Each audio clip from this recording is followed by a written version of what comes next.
Hi, my name's Dan. I am a 26-year-old artist. I'm a performance poet and theatre maker, mostly making stuff around the subject of mental health. My name is Isidora. I am from Chile, and I've been in New Zealand living for 10 years. This is my dog, Nero. This is our house, and thank you for being here. It's so important to take space and be kind to yourself. That's what I say to people. Slow down, baby. Slow down.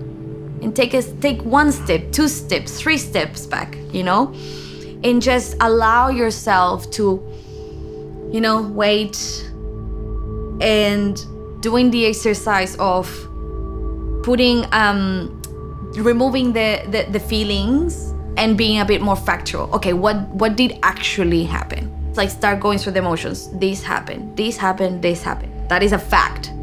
You cannot change it. That's what happened. Now, with all of those things, how those things made us feel, it's something completely different. It's not so much about resisting emotions that are coming up. It's not about resisting anxiety. It's about learning how to give yourself enough headspace to stop and say, okay, cool. So knowing that I'm here, probably for some of these reasons, what am I going to do? What kind of plan of action do I have? I remember the first time that I was in London.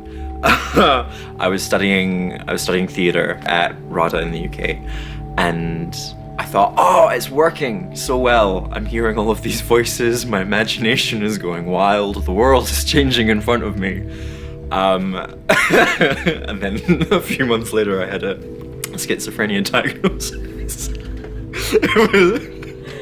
This isn't mental illness. This is acting potential.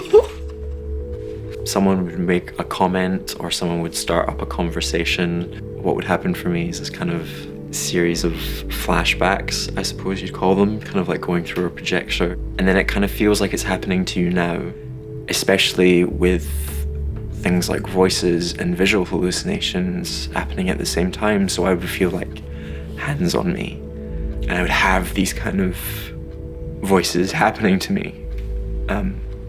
I feel like sometimes when we're anxious or when we're in kind of a heightened state of emotion, what we're doing is we're constantly like building up this emotion, this like tension, and it's taking us out of ourselves. Like we're thinking about other people, we're thinking like outside of our body.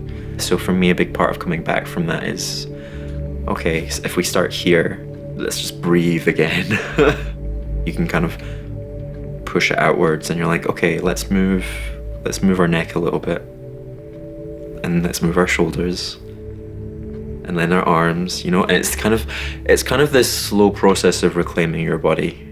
The trigger of that anxiety, depression kind of like episode wasn't actually my parents' divorce. I thought that they needed to get divorced for a long time. So I was actually quite happy when that happened. It was actually why it happened in the terms of the aftermath of that. My dad started dating my mom's best friend. And I just couldn't compute that in my brain, And I remember that day very, very clearly. And I was in school. My mom gave us a call to tell us that my dad was dating now her best friend. And I was just like, what? And I just felt angry. I was angry with the world, and I took it out on everyone. I felt at that moment I was being almost like personally attacked, and I know that I wasn't, but at that particular moment I felt like, why do you come in like a storm, like doing this, with people around, I don't want to listen to it, I don't want to hear it, I've had enough, of having to put up with your bullshit, like what about me? And my brother and my sister were like, don't leave. I was like, I'm leaving, I don't care. I'm gonna take my car and I'm gonna drive away. For the first time, I was like, I don't care about anyone else. I lost it. I completely lost it. And like I didn't tell my best friends, my group of best friends didn't know that my parents were I just didn't want to talk about it. You know, I just pretended like everything was fine. Yeah, my mom is still like having her hazy fits. Yeah, my dad is still like in La La Land, you know. I didn't tell anyone until the very end of the year that I had been struggling with all of these things. I think that it was a mechanism to protect myself, first off, because I didn't want to feel even more vulnerable. I guess that what I felt at the time was that, and it was my fault, I didn't give them the benefit of the doubt. I thought that they were not going to be able to handle what I was going through.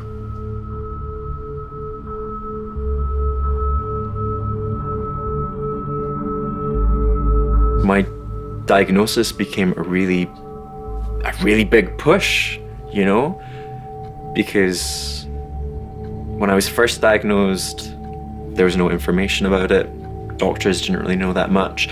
Nurses didn't know that much about it, but whenever you told them or whenever they found out, suddenly they would go from this to this, and they don't really know what to say or do. They just kind of step back slowly. That happened a lot, and I got sick of it. I got furious. So for me, owning it, yep, no, this is what I am, but also this is who I am, and this is all the things that are going on for me.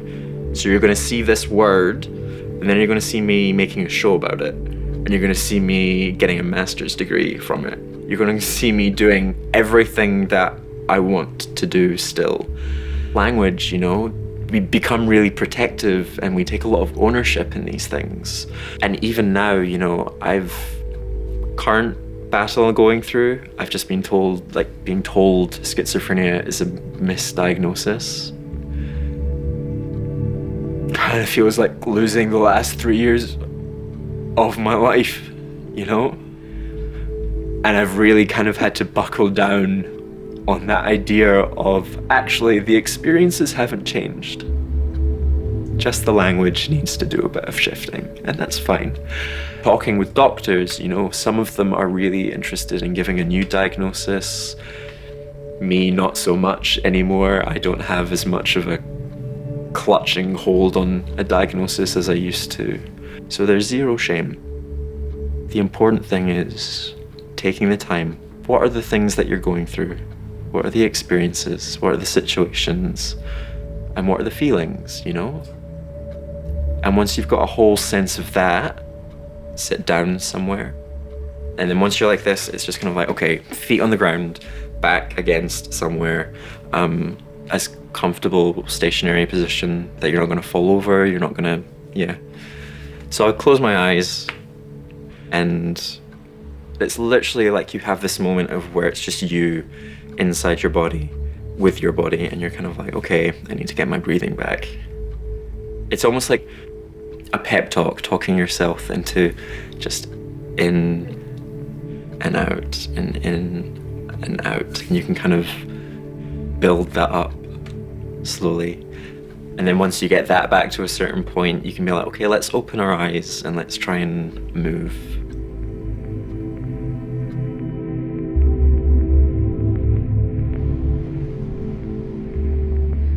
It's really easy for us to keep feeding that negativity, that sad emotion, you know?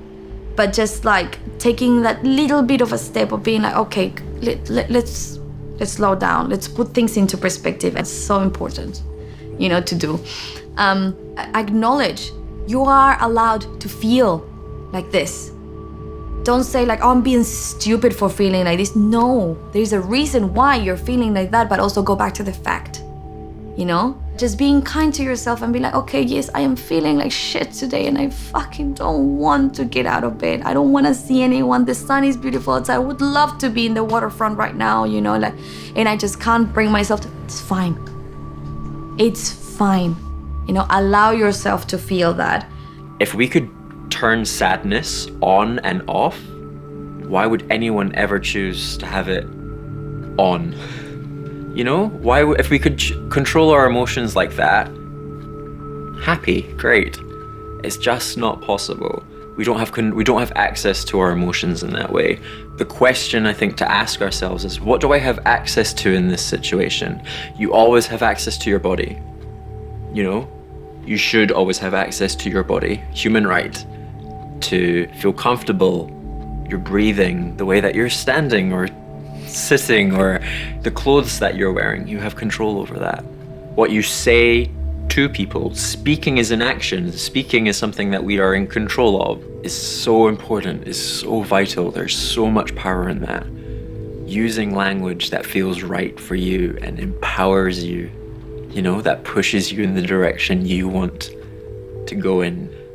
By using language, by using breathing, by using like tension exercises, I'm not trying to will myself to be calmer.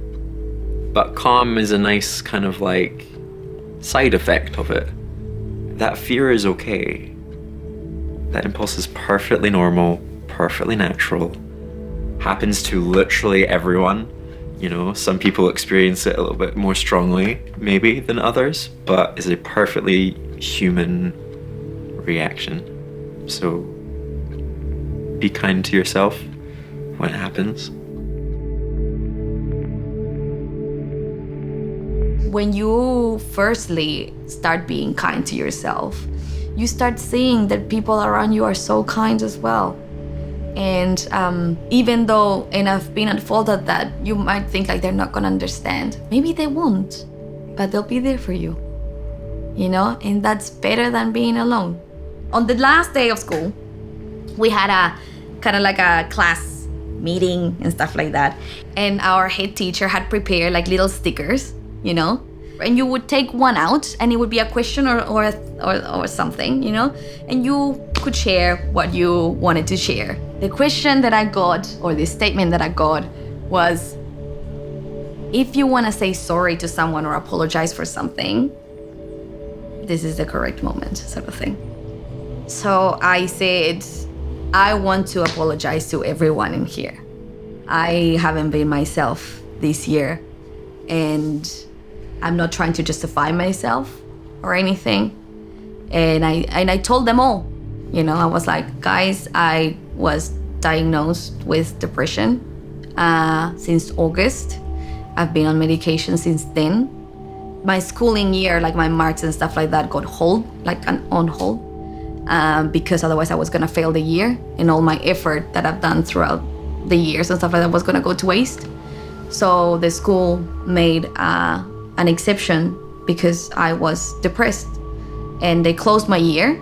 So I didn't have the pressure as well of school, but the condition was that I was still gonna attend to school to keep me in that environment, to keep me surrounded by my friends, by people, and not to break my normal life. And that's one of the things that my school did really well, because I don't know if any other environment would have been that supportive. It was really hard to acknowledge that. And I told them, you know, and I'm sorry that I've been such a bitch to some of you. I'm sorry that I haven't been there to, you know, to support you guys like my usual self would. And it was so good to get that out. So that was a great way to finish that year, because it gave me the strength to come to New Zealand and start again.